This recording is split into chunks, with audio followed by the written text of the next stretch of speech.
Good evening, everyone. Today back with Harry Potter and Deathly Hallows by J.K. Rowling. And so we finished at page 138, 36, Let's continue.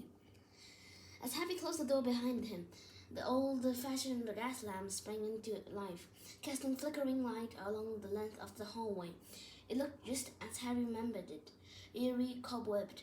The of the house, outlines of the house were elf heads on the walls or old shadows of the staircase.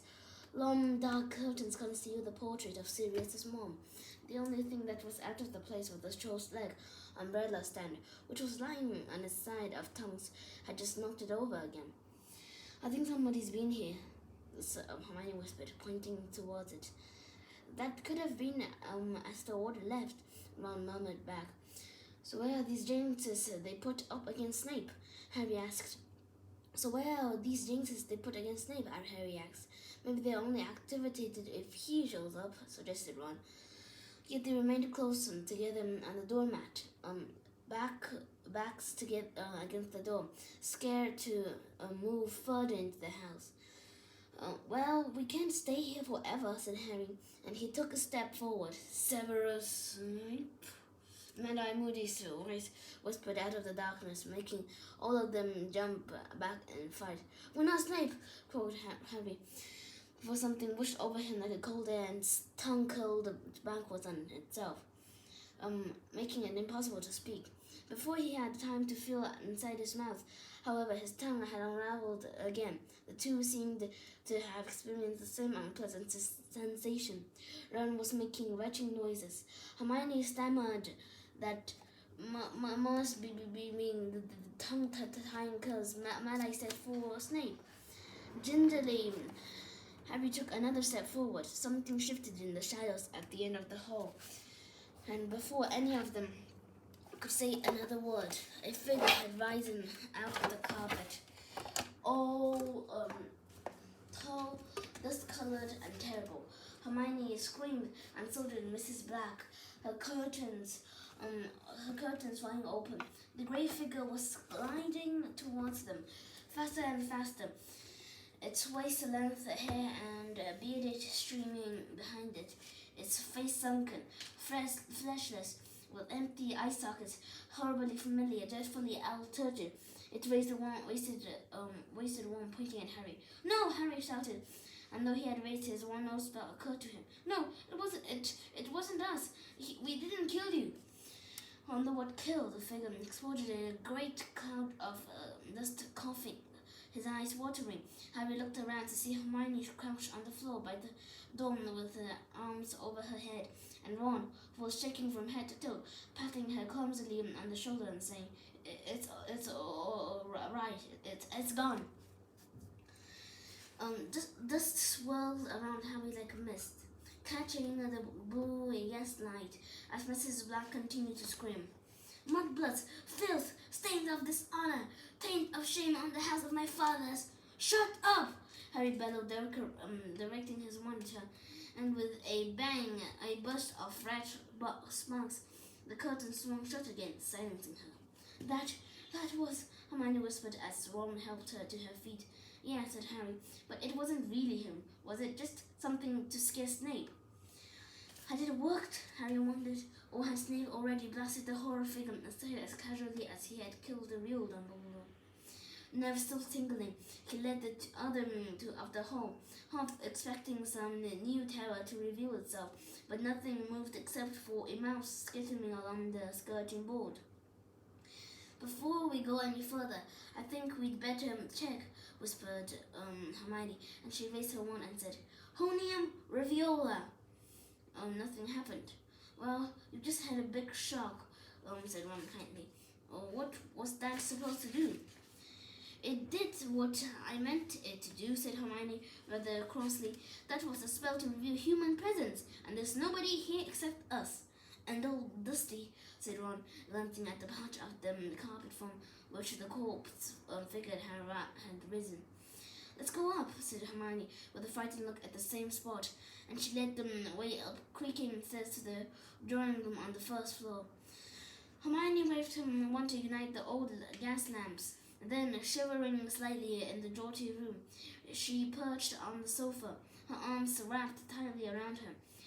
Ron across to the window and moved the heavy velvet curtain aside an inch.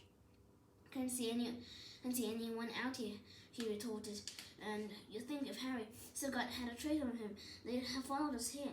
I know they can't get in the house, but what's up, Harry? He had given a cry of pain. His scar had burned again as something flashed across his mind like a bright light on water.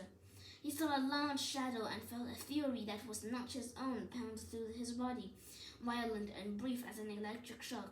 What did you see? Ron asked, advancing on Harry. Did you see him at my place? No, I just felt angry. He's really angry. But that could be at the burrow, said Ron loudly.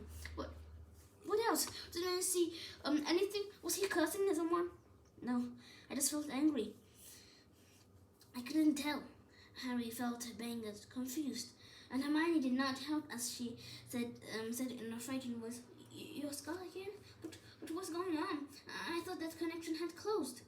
"It did for a while," muttered Harry. His scar was still painful, which made it hard to concentrate. I think it started opening again whenever he loses control. That's how it used to be. "But then you got to close your mind," said Hermione shrilly. "Harry, Dumbledore didn't want you to use that connection. He wanted you to shut it down. That's why you were supposed to occlumency. Otherwise, Voldemort can plant false images in your mind. Remember?" "Yeah, I do remember things," said Harry through gritted teeth. He did not need Hermione to tell him that Voldemort had once used the self-same connection between them to lead him into a trap, nor that it had resulted in Sirius's death. He wished that he had not told them what he had seen and felt. It made Voldemort more threatening, as though he were pressing against the window of the room, and still the pain its scar was building if he fought it. It was like resisting the urge to be sick. He turned his back on Ron and Hermione, pretending to examine the old tapestry of the Black family tree on the wall. Then Hermione shrieked.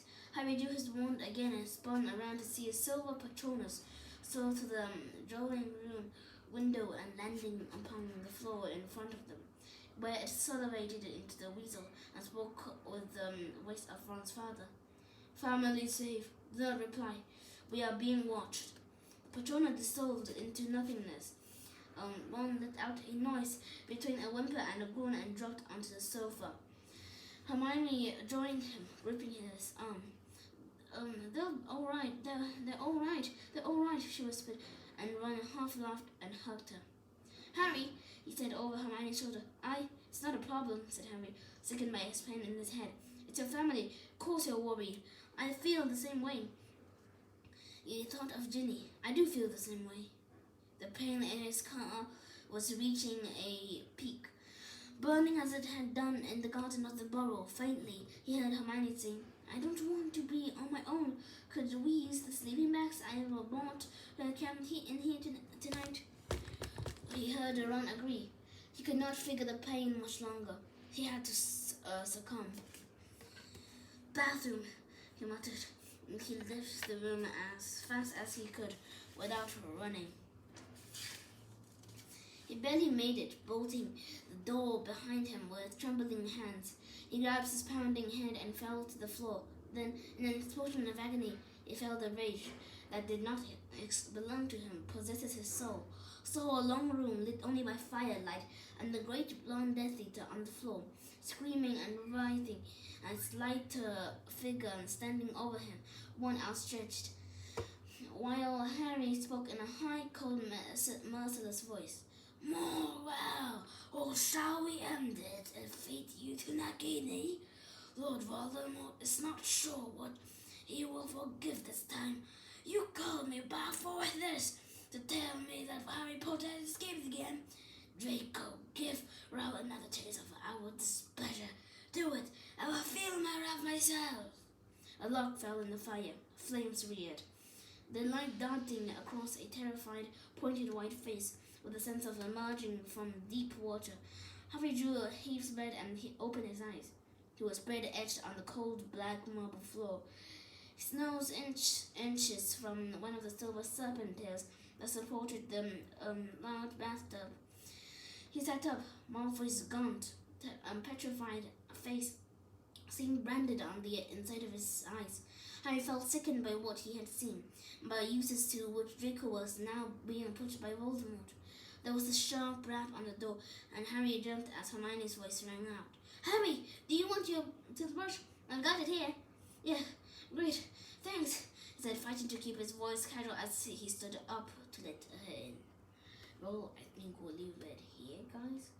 Hope you enjoyed it. And I'll see you next time in the next video on chapter 10, Creature's Tale. Creatures is the health elf of Sirius Black, and on page 141. I will see you next time. Bye.